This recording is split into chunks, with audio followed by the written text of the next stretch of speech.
Se abren los micrófonos para iniciar la tradición republicana del sonar informativo. Comienza el Jueves de Mayol. Claro, como cada jueves, Alberto Mayol nos acompaña acá en el sonar informativo. ¿Cómo estás, Alberto? Muy bien, ¿cómo están ustedes? Bien. Bailando al ritmo de Roxette. Qué recuerdos. Sí. Oye, ¿y cuál es tu pescado favorito? Para que sumemos con todo el contexto.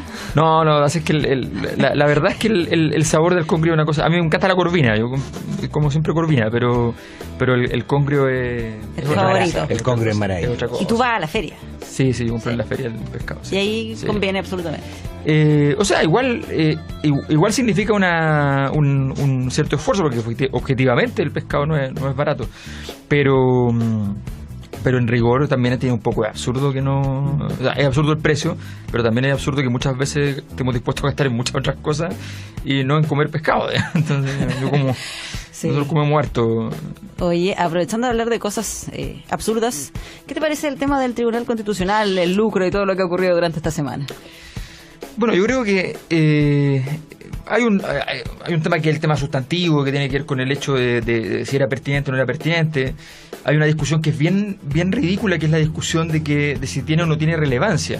Porque si alguien, que es una parte interesada, representante de las universidades privadas, va y presenta el punto, es porque tiene relevancia. O sea, nadie va a ir a presentar un asunto que le parece que es irrelevante, da lo mismo de una manera o de otra, pero en realidad nos parece que nos ofende. O sea, como no. Entonces la discusión es bien ridícula. Es como que yo llego a mi casa y llego con un león, ¿ya? Entonces, y lo meto en una jaula. Entonces llega mi señora y me dice: oye, pero ¿cómo traes un león a la casa? No, pues está enjaulado, ¿ya? Y además este león es vegetariano, ¿ya? Así que no es ningún peligro. Ya, pero entonces ¿para qué tenés un león? Porque si te interesa tener un león es por algo, ¿no? Entonces, no porque te caen bien, ni mucho menos. Entonces, obviamente, la situación es ridícula. No tiene sentido que tú tengas a entidades cuyo objetivo legal, espiritual, e incluso, no nos olvidemos que las empresas, los ejecutivos de las empresas están obligados a sacar por ley incluso los mejores rendimientos posibles en favor de los socios que están dentro de la sociedad de inversión.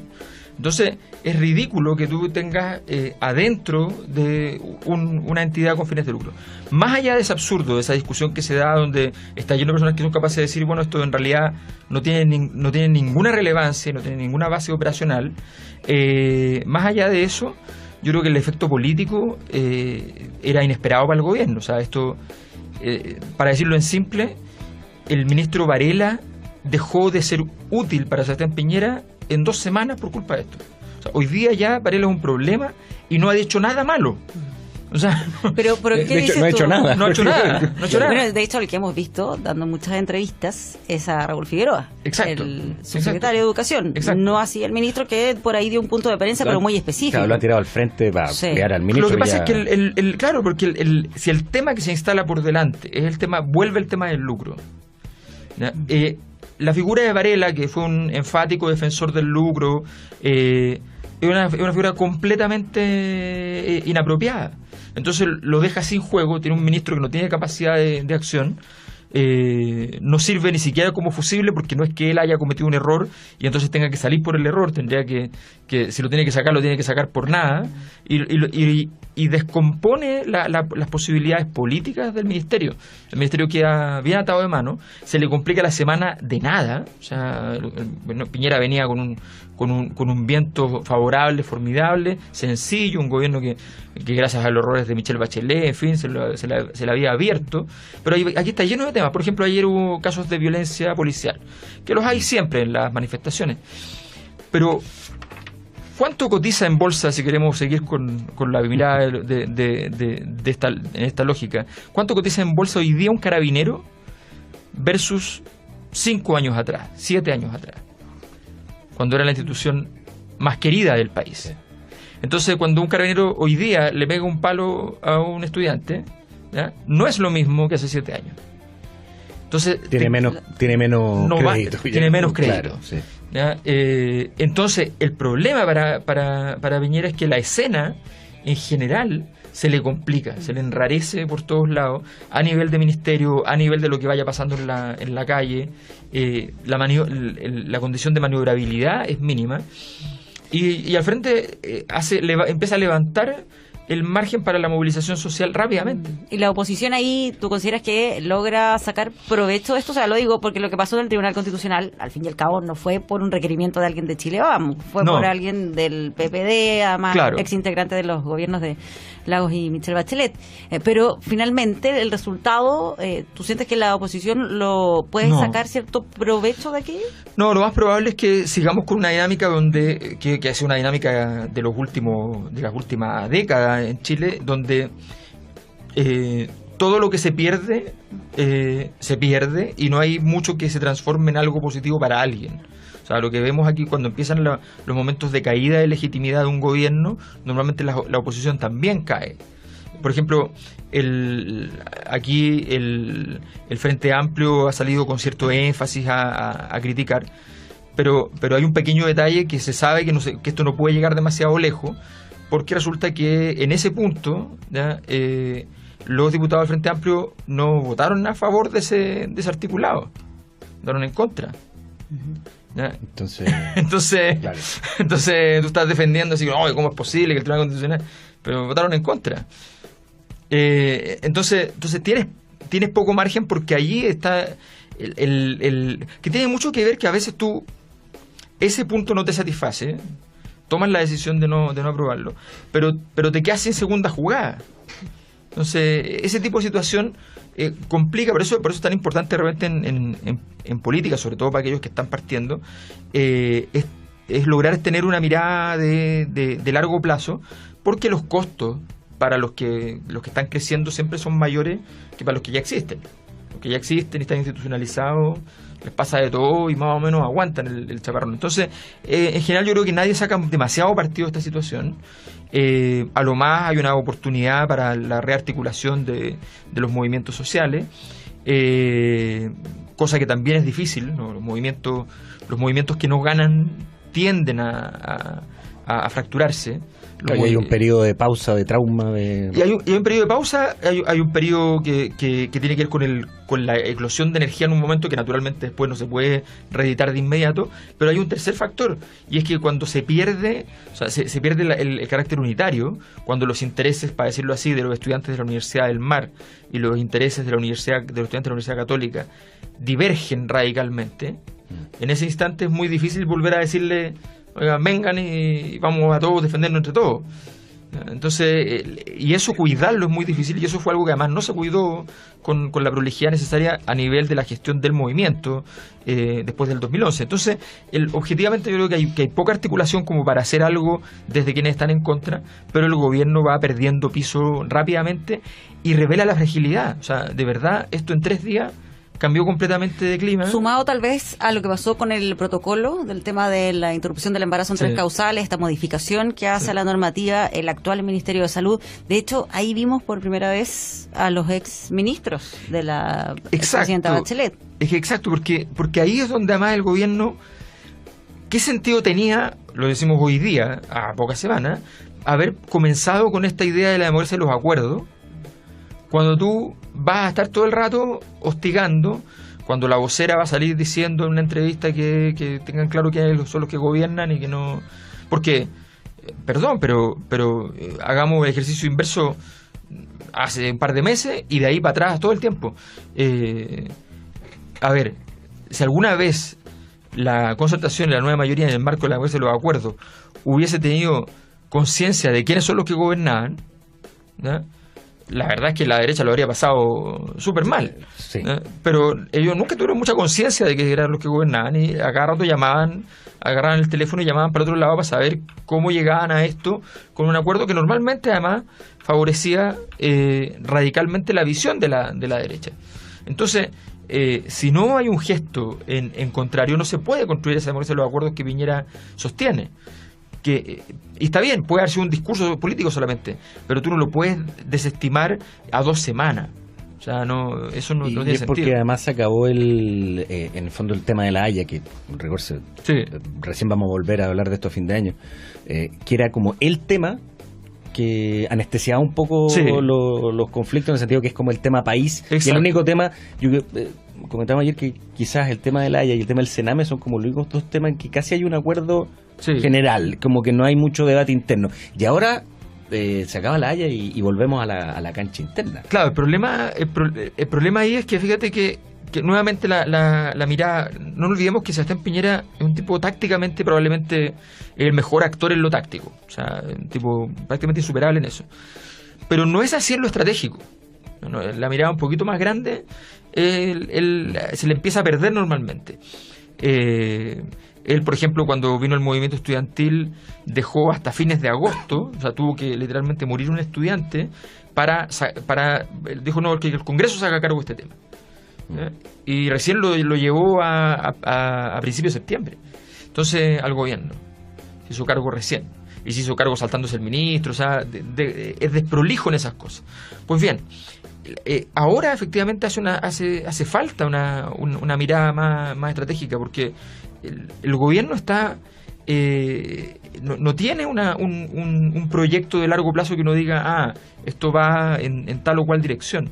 Y en ese sentido el conjunto de esfuerzos por ir matizando los proyectos que instaló la nueva mayoría, lo único que hacen son guiños muy parciales para sus propios grupos. La verdad es que no los satisfacen, no quedan contentos. La oposición queda con una sensación de que aquí hay gato encerrado permanentemente, no se construyen confianza hacia afuera y las van a necesitar, porque necesitan votos muchas veces de ese otro lugar, y porque además el peor escenario para Sebastián Piñera y para la derecha es que se le arme un bloque. El error que cometen con Kast es un error estratégico. Por ejemplo, ellos dicen tácticamente para la derecha les conviene levantar el tema, ¿no? Tácticamente, pero estratégicamente un gran error. A la derecha de Sebastián Piñera no hay nada que le venga peor que el crecimiento de José Antonio Kast, porque lo deja en jamón de sándwich. Se crece una derecha por allá y crece la izquierda por el otro lado, ¿ya? ¿Cómo administra ese escenario? ¿Qué es lo que le pasó a la nueva mayoría apenas irrumpe el Frente Amplio? ¿Cómo lo hace cuando tiene oposición por izquierda y oposición por derecha? Entonces, no le convenía. Compraron acciones de José Antonio Kast, ¿ya? Porque eran por el día. Sí, pero y ahí al Frente Amplio, ¿cuánto complicó el tema de José Antonio Kast a la hora de tener que tomar definiciones sobre el tema? No, yo creo que fue un lío, porque fue un error en el origen donde había involucrada gente del Frente Amplio, y en esta dinámica que es un error que ha sido permanente en el Frente Amplio, de querer, para evitar las posibles atomizaciones, tú asumes la atomización como parte de tu espíritu declarativo. Entonces tú dices algo que más o menos signifique que no estás en contra de la situación, pero que más o menos reivindique igual a los que la organizaron, y en ese esfuerzo amplías el flanco y no das un mensaje político. Te quedas sin capacidad política y por tanto quedas a la retaguardia sin poder defender claramente cuál es el punto que quieres defender. Yo creo que efectivamente allí tienes que ser muy claro si tú consideras que efectivamente ese fue un error grave cometido por un grupo territorial de un lugar específico, que toma una decisión propia, soberana, en fin, cosa para la cual tienen todo el derecho, ¿no? Solo que no lo pueden hacer naturalmente entonces en nombre del Frente Amplio. Entonces, porque si no, el Frente Amplio tiene que hacerse cargo de todo, de cada una de las acciones, y como el Frente Amplio tiene trabajo territorial, cosa que la mayor parte de los partidos hoy día en Chile no lo tienen, territorial político, no territorial así como de caridad, sino que territorial político, y mucha gente toma decisiones en los territorios. Si tú te quieres hacer cargo de todas esas decisiones, más todas las, o sea, al mismo tiempo tenías eso que estaba pasando, y tenías hablado Mirosevic en La Haya cerrando filas, claro, con el gobierno. Entonces, ¿cómo tú administras esa diferencia, que es algo que se puede hacer? Y la forma de administrar las diferencias en política no es nada simpática. La forma es, alguien tiene que ganar. O sea, y eso puede fomentar las agendas propias, ¿no? Claro, porque por ejemplo, el caso del Frente Amplio. Claro, porque en el fondo sabes que tu agenda propia no genera ninguna disputa, y por tanto todas las agendas caben. Ahora, tu agenda tampoco va a tener ninguna relevancia, porque si tú no le ganaste a nadie en la interna tuya, si esto es así, la política tiene mucho darwinismo interno, entonces tú ganás dentro de tu partido, después ganás dentro de tu coalición, vas yendo guerra por guerra hasta que de repente ya tienes estás en condiciones de esa línea política y llevarla en contra de la oposición, los partidos distintos a los tuyos. Bueno, ese momento, ¿no?, tiene que ir ocurriendo, pero cuando todo puede sobrevivir al mismo tiempo, se desnaturaliza la línea política, que es algo que en general el Frente Amplio tiende a ir en esa desnaturalización. De decir, no, ¿saben qué? Sí, hay una opinión distinta, y eso está bien, pero aquí la opinión general es esto. Aquí llegamos, este es el destilado. Sí, 8 de la mañana ya con 39 minutos, hagamos una pausa musical. Y ya regresamos de inmediato con Alberto Mayol en es una especie de homenaje también al senador Navarro, ¿no? Con Red Hot Chili Peppers, Breaking the Girl. Oh, increíble.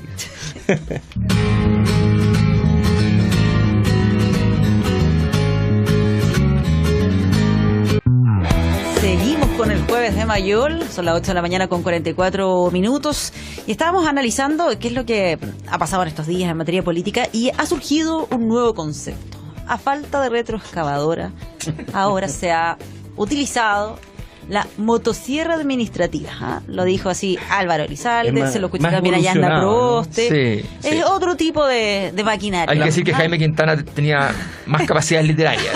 Hay que decir. Era mejor. Sí, la motosierra es más manejable. Más sierra y administrativa, además. Administrativa es una cosa muy. Es como que te llevan a motosierra a la oficina de partes.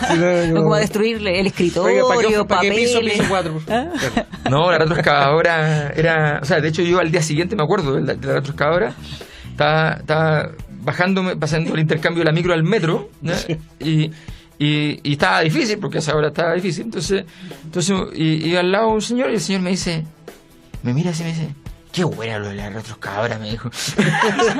entonces la gente había sentido una... ¿Y eso no ha pasado con la motosierra? No hay una reacción popular. La retroexcavadora es más fácil de ver en la calle que una motosierra, digamos. Creo. Sí, pues además es más popular. ¿Vínculo? Sí, Claro, la motosierra. Y todos queremos manejarla, además. Claro, es como pero la motosierra es parte de películas de terror. Sí, estaba también ahí en el... Como que te van a cortar. Claro, pero una motosierra administrativa es realmente una palabra así... Sí, es terrorífica, pero en sentido negativo, o sea, muy peyorativo. Es como el terror transformado en una cuestión administrativa. Llegando a una oficina. Es kafkiano, entonces no. Claro, como Hermosilla y Quintanilla con una motosierra rara. No, una figura muy extraña. Sí, es verdad que yo creo que lo hablábamos acá antes, el golpe que le llegó a la nueva mayoría, que yo creo que la elección no fue el golpe, porque eso es ser muy ciego, pero naturalmente cuando la elección reafirma la situación y reafirma el cañonazo que la historia te propinó en pocos meses, efectivamente tiene muy descolocado a los cuadros principales de la nueva mayoría, y tiene preocupados también a los militantes de base, que de alguna manera sienten que son partidos que se quedaron sin futuro. Si tú lo piensas, claro, tienen sus liderazgos, tienen su gente que tuvo una historia gloriosa, que tiene una historia que no es tan gloriosa pero todavía pesa, pero que ¿cuál es el futuro? ¿Dónde están la renovación? O sea, ahí uno ve, por ejemplo, lo que va a pasar naturalmente con el Frente Amplio, que cuando partieron los electos, los conocidos eran 4, 5. Hoy día ya, en 2 semanas, ya en 3 semanas empieza a sonar, ya hay 2 o 3 nombres más que ya están sonando, ¿no?, de los diputados, el senador, y de aquí a 2 o 3 meses van a estar normalizados y van a ser súper... Va a haber identidad para cada uno. Va a haber reconocimiento cara a nombre. Digamos. Exactamente. Entonces, quitándole terreno a los tradicionales. Claro, naturalmente, es una cuestión de edades en ese sentido. Entonces va a ser muy potente como proceso. Sí. Sí, y por ejemplo, y en el caso de llamémosla ex nueva mayoría, ex concertación. ¿Cómo llamarse a los no sé, yo digo oposición, pero que tampoco está articulada en rigor, es como un concepto. Yo siempre trato de hablar más bien de concertación, porque en realidad la nueva mayoría fracasa rápidamente como proyecto, lo que queda en pie... Con el Partido Comunista, digamos, la nueva mayoría, esa es la gran diferencia. Claro, pero en el fondo quienes controlan el clima dentro de ese conglomerado es todavía la concertación, muy débilmente, pero todavía es más bien el mundo concertacionista.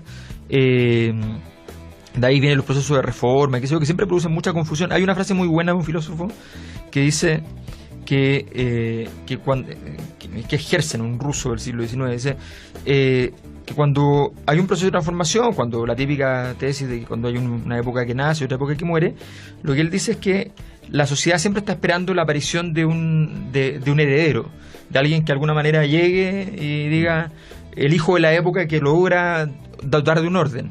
Pero en realidad, dice Herzen, en los momentos de transformación nunca hay un heredero. Normalmente uno cree que aparece un heredero y en realidad se frustra, dice en realidad no servía, no era lo que esperábamos, qué sé yo.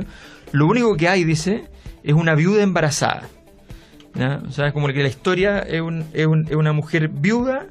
La palabra viuda es muy interesante porque además significa hueca, ¿ya? Etimológicamente, embarazada, o sea, y llena al mismo tiempo de un ser que van a ser, dice, pero que en realidad probablemente sea alguien que todavía no va a poder controlar todo este escenario. Entonces, claro, uno se puede pasar muchos años diciendo, oye, pero deberíamos, tratemos, intentemos, y te pasa así mucho tiempo entre que la crisis permite que efectivamente haya una nueva época.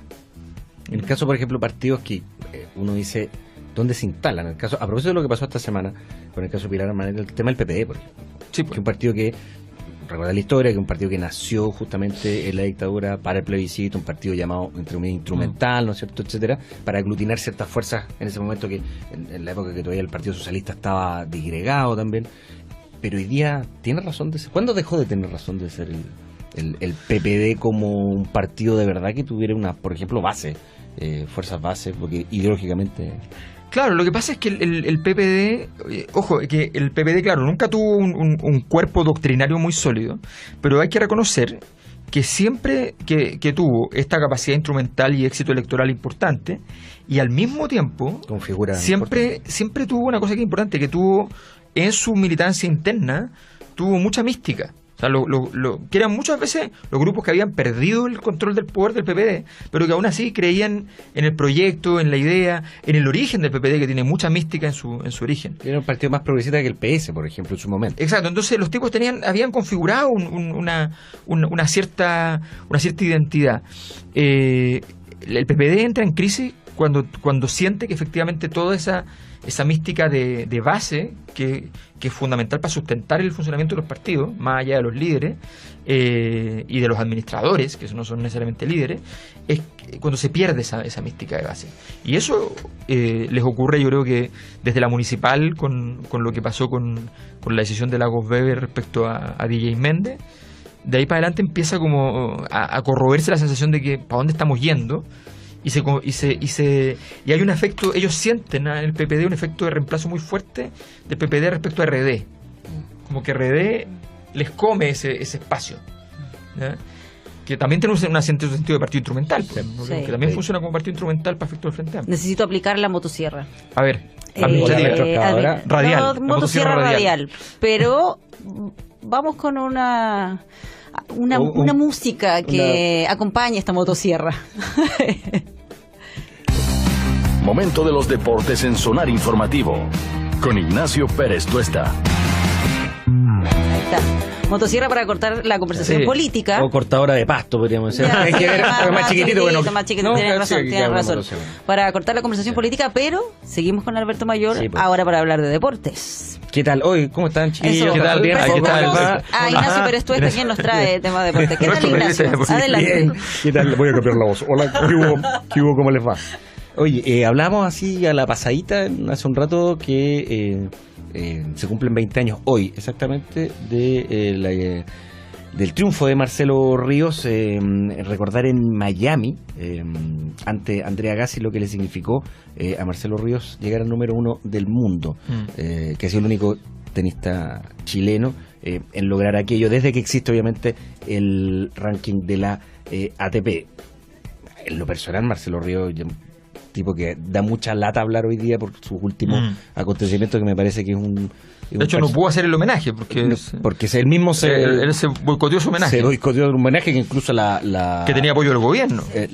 Pauline Cantón, la actual, sí, que en su momento era la futura ministra de Deportes. ¿Te acuerdas que antes de asumir el gobierno de Sebastián Piñera lo tenía más o menos comprometido? Y al otro día viene esta lamentable actuación de Marcelo Ríos cuando dice esa estupidez, ordinariedad y llámelo como quiera, a los periodistas, un poco como en esta lógica de un Marcelo Ríos que lamentablemente uno tiene que separar el talento extraordinario que fue, el número uno, que eso no está en discusión porque está en la historia, y dicho no por solo nosotros, sino que por muchos tenistas, incluso el mismo Roger Federer tenía a Marcelo Ríos como uno de sus ídolos al inicio de su carrera, pero ahí es donde uno establece un parangón. Roger Federer, que tiene 17 años, que sigue siendo número uno del mundo, va a perder ahora el puesto con Rafael Nadal, pero de todas maneras está en la elite, está rompiendo todos los récords del mundo. Un tipo que se podría retirar, se hubiese retirado hace 5 años a disfrutar de su ganancia y a tomar cerveza y sigue entrenando, cuando Marcelo Ríos lamentablemente no hizo así. Y uno dice, ¿tiene que ver una cosa con la otra? A mí sí, me parece que sí. Porque es deportista al final. O sea, estamos hablando de que en pleno momento de su aniversario, el tema más relevante de él es la paradoja justamente entre este éxito deportivo y un futuro que no permite honrar adecuadamente ese éxito deportivo. O sea, porque tú puedes ser polémico, hasta lleno de deportistas que son súper polémicos y hacen declaraciones. Bueno, pues muchos tenistas, de hecho. Muchos tenistas, pero que efectivamente mantienen ese carisma. Que mantienen Andrea Agassi fue súper rupturista en su momento, el pelo largo. ¿Te acuerdas que una vez jugó con pantalones de jeans? ¿Te acuerdas? Sí. Que eso para el tenis de los años 90, claro. El tenis, acuérdate que se jugaba de blanco. Sí.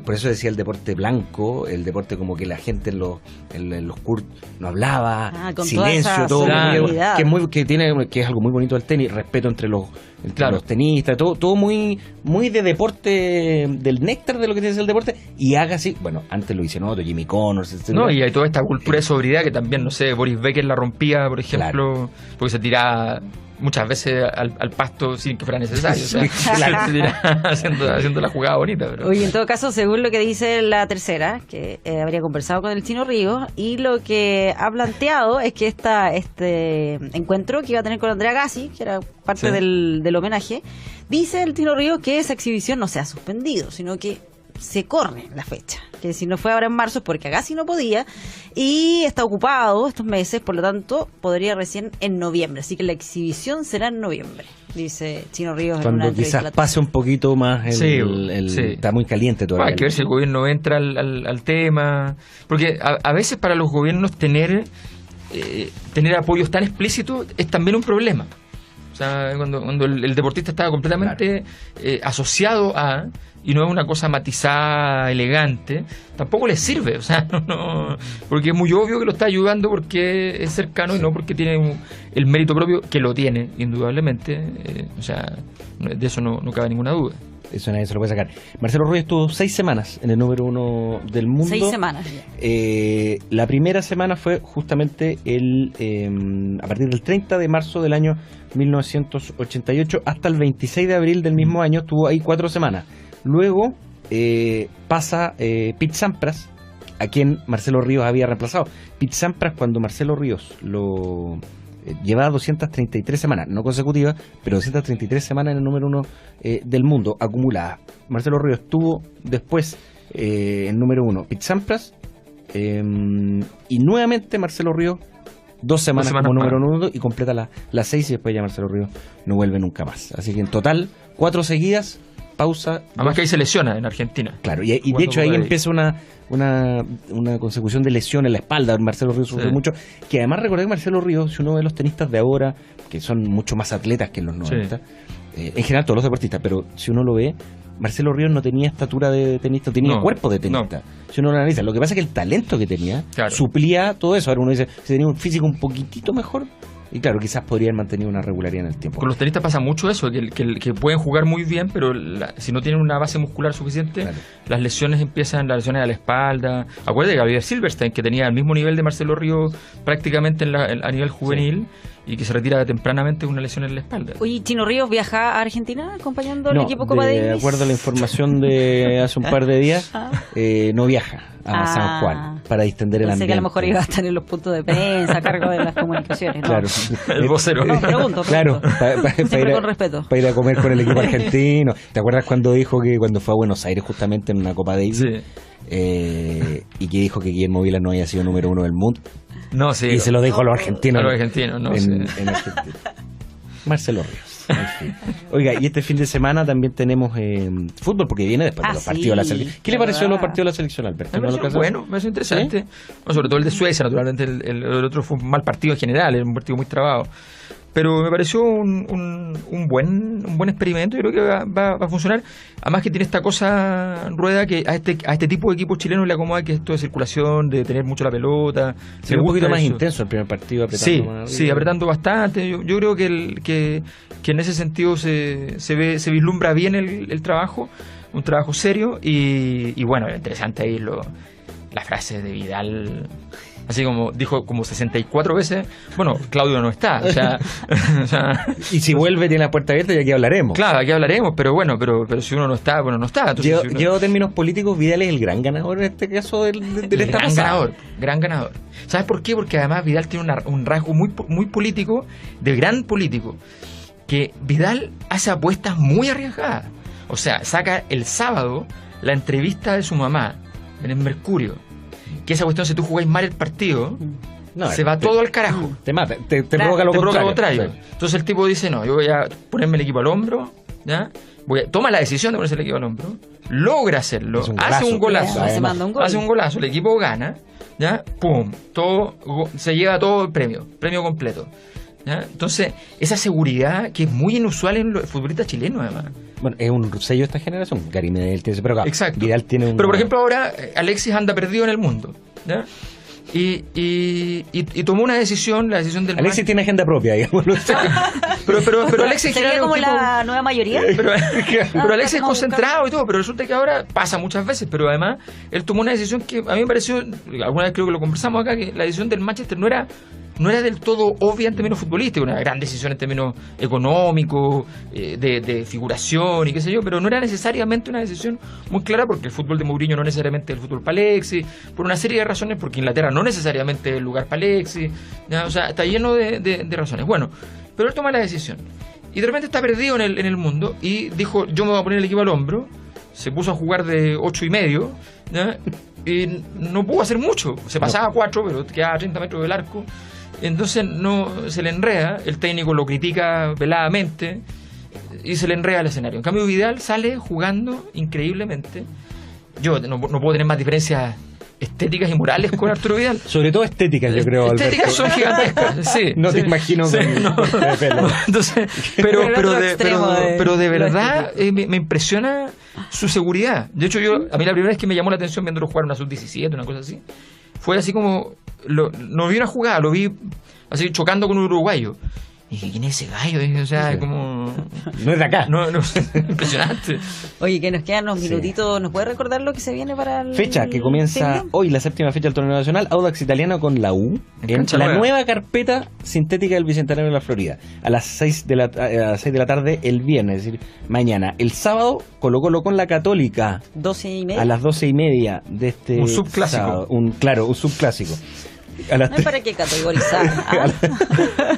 A las 3:30, Huachipato con Everton en Talcahuano. Esto es el sábado. También O'Higgins con San Luis a las 6 de la tarde. Curicó Unido a las 20:30 recibe a Deportes Temuco. Y el domingo, Deportes de Iquique recibe a Universidad de Concepción. A las 3, Palestino juega en la Cisterna ante Antofagasta. Y Calera ante ¿Roba los puntos Católica? ¿Colocó la Católica o no? Yo creo que sí. Un empate por lo menos. Por lo menos, sí. Esperemos el partido. Muchas gracias, Ignacio, por acompañarnos con el reporte deportivo. Gracias, me voy. La Católica gana mucho en el Monumental. Sí, voy y vuelvo. Información con actitud. Escuchas el Sonar Informativo del 105.3 FM.